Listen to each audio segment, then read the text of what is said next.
Truly bizarre, the movie wants to start off by stating my penis size, but here we are. They're great. How are they treating you? I wore them out of the store. Okay.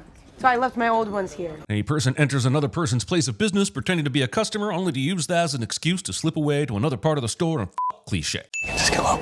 Get low. Why do I have to get low? Marty doesn't follow up Rachel's question with to the window, to the wall. I'm not trying to be disrespectful. You built something very commendable here. CinemaSins. I'll come with you so bad. Premature double and tender vibration. Also, we wouldn't dare play the music, but Josh Safdie's obsession with 80s music in the 1950s set movie is distracting at best and makes me want to watch A Knight's Tale instead at worst, in case we confused it for the inside of someone else's urethra. Also, stealing your opening from Look Who's Talking, in case we confused it for the inside of someone else's uterus. Also, stealing your opening from Look Who's Talking too. Forever young, I want to be forever young. Do you really want to live forever? Forever and ever.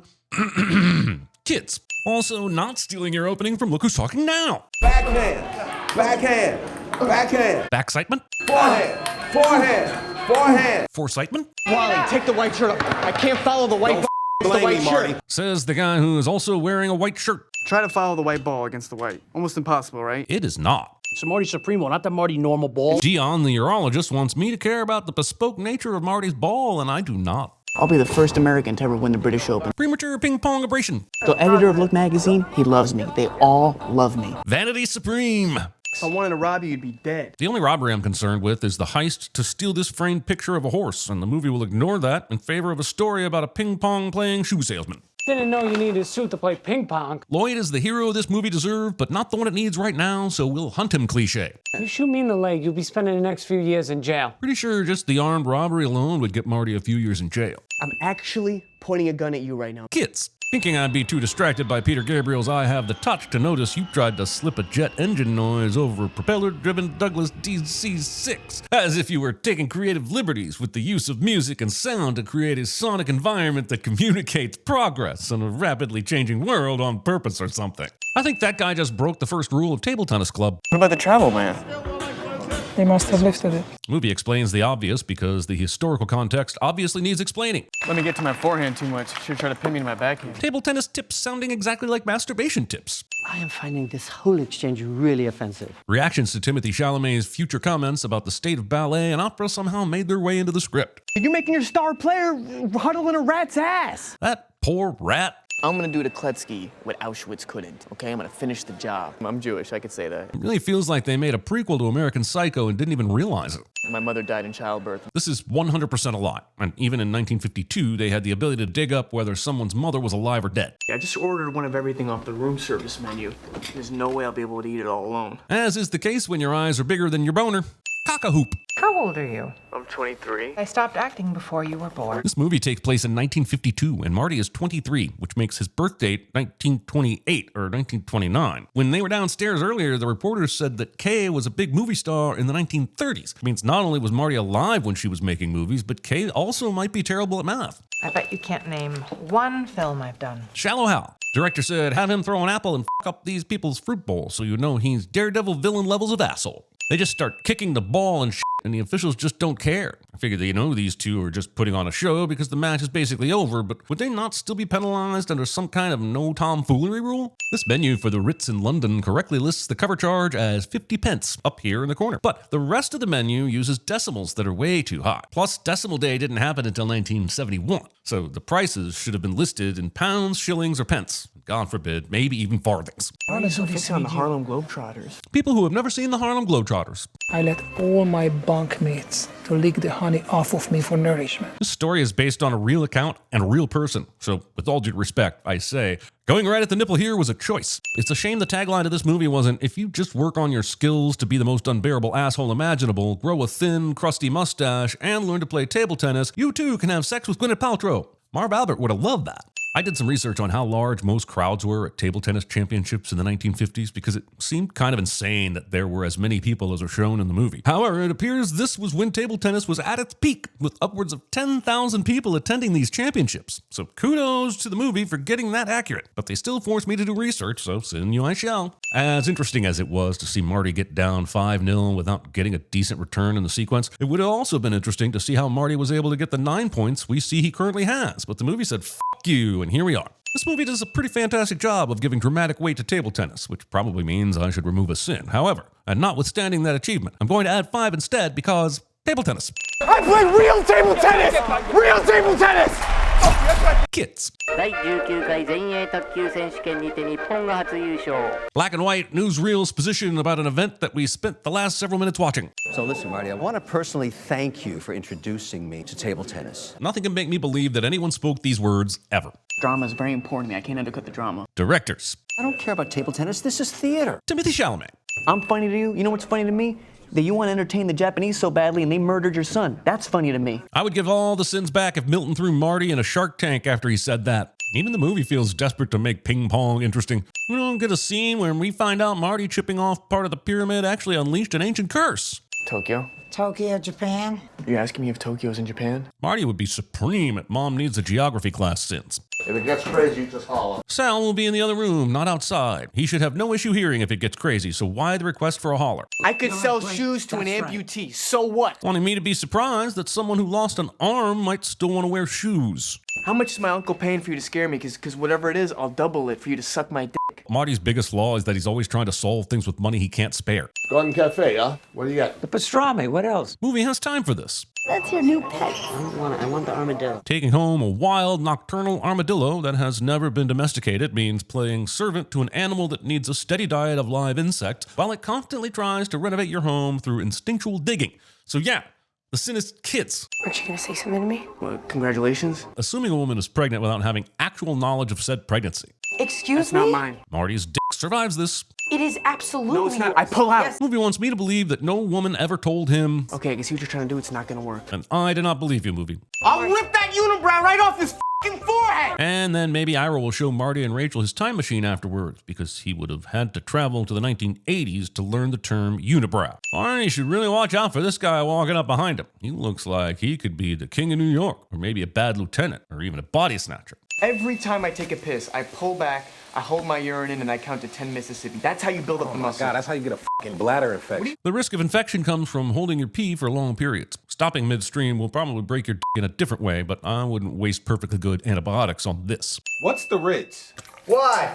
You got a $1,500 fine from the International Table Tennis. So if Marty wasn't actually put up in the Ritz, how exactly did he pull off getting a room? I know he can be convincing, but one phone call or question when the ITT judges came back to their rooms would have gotten him pinched immediately. I have a hard time believing that didn't happen. I told you not to use the No, you didn't. The movie portrays Marty as not following instructions when technically taking a bath is not using the shower. paramedic. Official paramedic training didn't even start in New York until the 1970s, and that would have not been a term anyone would use in 1952. Just bring the dog to the vet. I understand Ezra has no clue how much of a heel Marty is, but we know, and the fact that the movie is putting us through the stress of worrying what will eventually happen to this dog is f***ed. Can I play? Hey, can I play?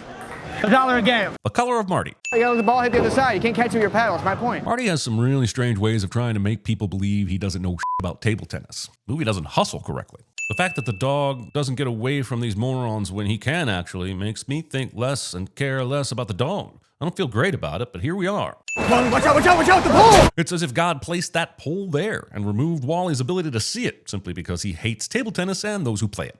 Dog, Wally, that dog! Anyone who would ever say "F that dog." Are you mad at me? Anyone asking this asshole if he's mad at them. Movies never parent radar correctly. Marty's mom would have sensed his presence as soon as he put one foot through that window and woke up. No kid ever actually successfully sneaks out of the house. It's just a matter of whether or not the parents decide to let it go that particular night. But also sleeping in your kid's bed when they're not home. Don't do that. It's creepy.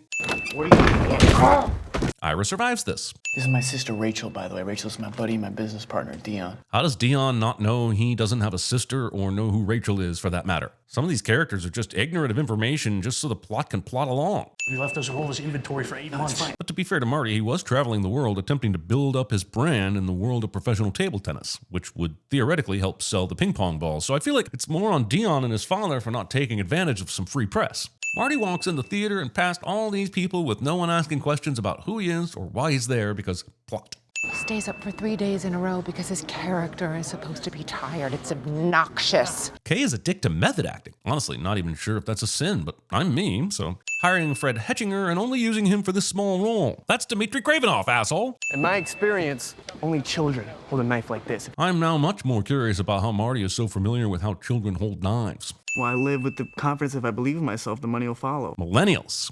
Hello? That dog has been running loose for days, yet with limited runtime for side quests, it's necessary that they find him at the very first house they check. Discount Pendula, holy sh**. This old man must have some magic in him because he gets up after getting hit by the car with no issue. Did you by any chance lose a dog named Moses? Yeah, I did. Why? Oh, you did? Amazing, because we just found him. Doing this instead of telling him where the dog actually is, so they could still get their reward money and not have to worry about him finding out they don't actually have the dog. I was thinking maybe $2,000 seems fair for this kind of a thing. Adjusted for inflation, that's like $24,000. The sin is making me do math to find out that I'm on Ezra's side in all of this. I'm working on my game right now instead of I'm in a used car lot making a mockery of my life, doing prank calls. Kids. Are you actually crying? No, Marty, what are you... What is that? Touching someone's black eye so aggressively that you can smear the makeup and find out it's not a real black eye, and that they were faking the domestic abuse that resulted in you damn near killing a man. Also, the story can have its subversive gotcha, you think all women are weak and all men are violent, when some men are just verbally abusive and some women are just liars, which I guess is better than being actually punched in the face, albeit not the best in terms of what I might wish for these characters. And the movie needs you to think and feel all those things because this is high art, goddammit. Exposing all of your balls on the streets of New York. I have a week to make $1,500. Actually, unless Marty is under the impression his flight to Tokyo will be free, he needs quite a bit more than $1,500. What am I going to say? Figure it out. What am I going to say?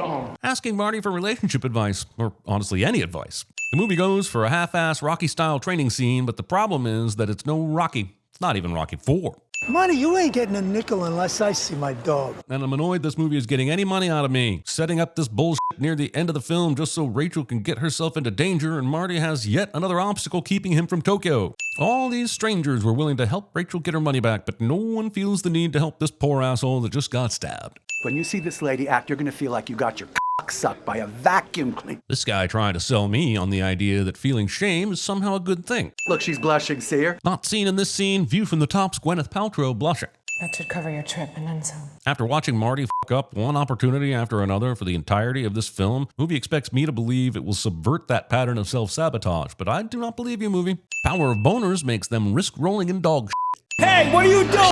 Maybe it's me, or maybe it's the 50s, but I don't understand why the cops can't just let mammals fuck in the forest. My earring came off. We were looking for my earring. It looks like you got 2 earrings in your ears there. Which is odd, because just a minute ago, when they were getting all hot and heavy, Kay no longer had earrings on. Oh, wow, look at here. It's a really nice necklace. I thought it was weird that she had to put it around his neck instead of just having him put the very expensive thing you don't want to be flashing around in Central Park at night in his pocket. It was all very cinematic and dumb. Do you think you could grab me another necklace? This almost works for way longer than it almost should have. Please give me another chance or I am on my hands and knees. Saying this while the camera highlights how much you are clearly standing up. Marty, there are no second chances in life. Statements that omit for poor people. This is more dramatic than the play. Saying this to the husband of the lead actress in the play. This one is for my son. He came to me in a dream and told me to avenge him. He was very specific that this meant spanking a man he had never met with a ping pong paddle. Thought it was odd, but he said this was the only thing that could make it right and ensure his passage across the river Styx. Oh yeah, and I'm a vampire, but there'll be more on that later. She told me my dog's in Jersey somewhere, and you got the address. To be fair, so does Rachel. Now who's being selfish, Rachel? Seen anything in there? No, not really. It could not be more telegraphed that he is about to violently see something. And for those of you born after the phone was invented, the telegraph was the result of extensive studies into how a text message could be just as complicated as pleasuring a woman. This pointless shootout shoots out for all the some time, and with only 25 minutes left in the movie, I'm concerned that Marty hasn't even gotten to Tokyo yet. He doesn't know for sure that the guy shooting from inside the house is dead, yet he risks his life stopping to count the money. You have wasted your time coming here. Somehow the Academy snuck this message about the award for Best Actor right into the script. Wearing a white shirt when playing table tennis like an asshole. Now we breathe the pig onto the stage. Forcing this pig to get kissed without its explicit consent. It was an enormous form of disrespect to everyone here. Somehow Marty's appeal to the crowd works instead of him being dragged off stage by security. After Marty wins this point, we see the score was tied at 17-17, so it's now 17-18 advantage Marty, which is all well and good, but we know that Endo was the server at the start of the game, and if the serve alternates every 5 points, then Endo should have been serving on the 35th point, not Marty, and I'm extremely sad that I know that. Here's 21 sins for making me understand the mathematics of table tennis, Marty Supreme. I was born in 1601. I'm a vampire. I've been around forever. Here's a line of dialogue said in this movie. Also, would making Milton an actual vampire be ridiculous? Yes. Would it make this movie 100% more interesting? Also yes. This movie does the unthinkable by presenting a huge asshole like Marty to us for the last 2 hours and change, and then actually getting us to root for him in a f***ing table tennis match by the end of it. And I kinda hate that the movie did this to us. Also, this is the grand finale. We don't even get to see Marty in the championship tournament. It ends on a f***ing scrimmage that means nothing. This is the equivalent of having a Mortal Kombat movie with no Mortal Kombat tournament. Wait. Marty wins and remembers why he loves the game. It was never about the success or the money that he's been chasing, but about spirited competition, the pursuit of excellence, and the mid-century American pastime of making the Japanese sad. I swear he is looking right at the camera. It's okay. Shh. Right here. Don't worry, I'm not going anywhere. That's a weird way to reply with, get the f*** out of here, Marty, I f***ing hate you. You said 4, right? No, Marty said... Meisler? And yet Marty doesn't correct her, and now I'm pissed they're not working on a sequel where you find out Marty and Rachel have been raising the wrong baby. Also, that baby looks a lot like Abel Ferreira. Also, kids. Also, Supreme. After watching Marty f*** up one opportunity after another for the entirety of this film, the movie still expects me to believe he will be anything other than a bad father.